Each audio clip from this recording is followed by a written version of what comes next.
keep looking at the viewfinder, seeing what I look like. I need to look at the camera. Look at the damn camera. Hello everybody. Good to see you back here on the YouTube channel today.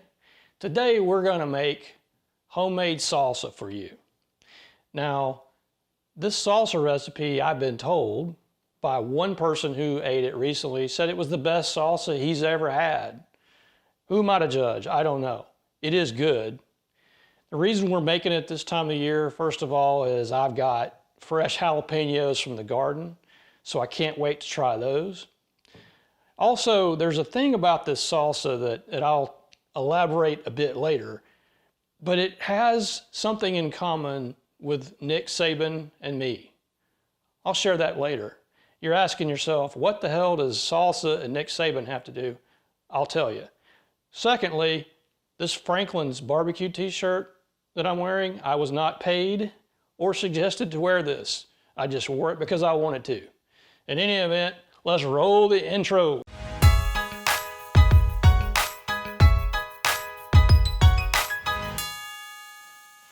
Before we actually get started with the salsa, let's walk through the list of ingredients.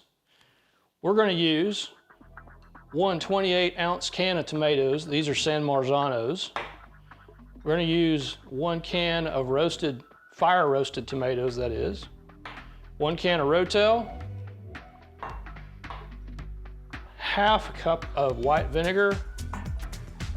About a cup of an onion chopped up. This is a Vidalia. You can use white, yellow, whatever onion you prefer. 2 cloves of garlic chopped up. 1/2 teaspoon of cumin. 1.5 teaspoons of sugar. 1 teaspoon of kosher salt. We also have the juice of half a lime and some cilantro we're going to put in. Now for the key element though, the jalapenos. So we're going to chop up these 3 and we're going to make sure that the seeds are retained because that's what gives it all the heat. Really just want to chop the stem off. So we got all this chopped up and ready. The first thing we need to do is get the onions and the garlic prepped. A little avocado oil, onions. We'll saute those for a bit. And we'll put in the garlic, get it a little fragrant. The onions and garlic are ready.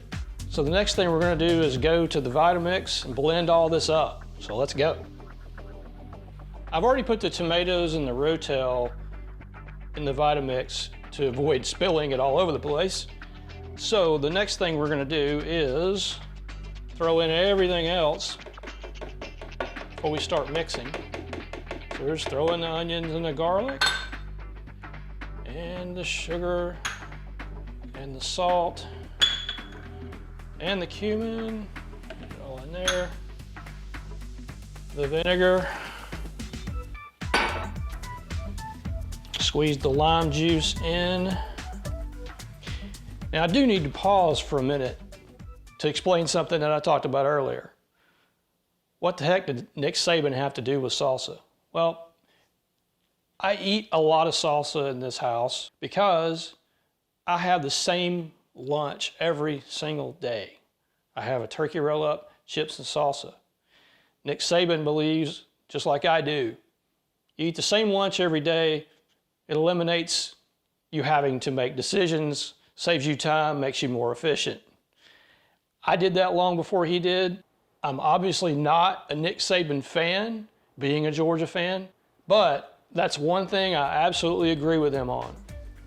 So in go the jalapenos and the cilantro. So now we're gonna blend this up. If you notice, I did not put in the fire roasted tomatoes just yet. And there's a reason for that.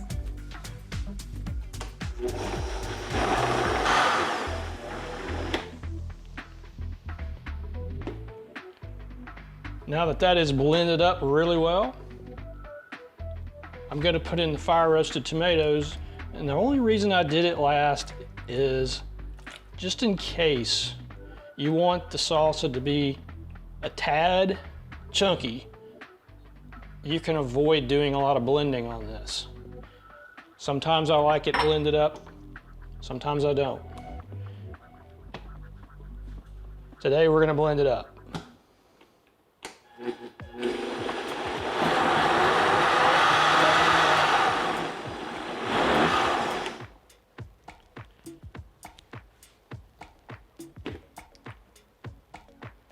And that should do it. So now we have 2 quarts of fresh salsa. We have no idea how hot it's gonna be because those jalapenos are kind of a wild card. But I will give it a quick taste just to see. And if we're really not hot enough, I can always throw some more peppers in. And the answer is, seems to be just right if you like your salsa mildly hot. I certainly hope you enjoyed this latest episode of Cooking with Jason. Till next time, peace out.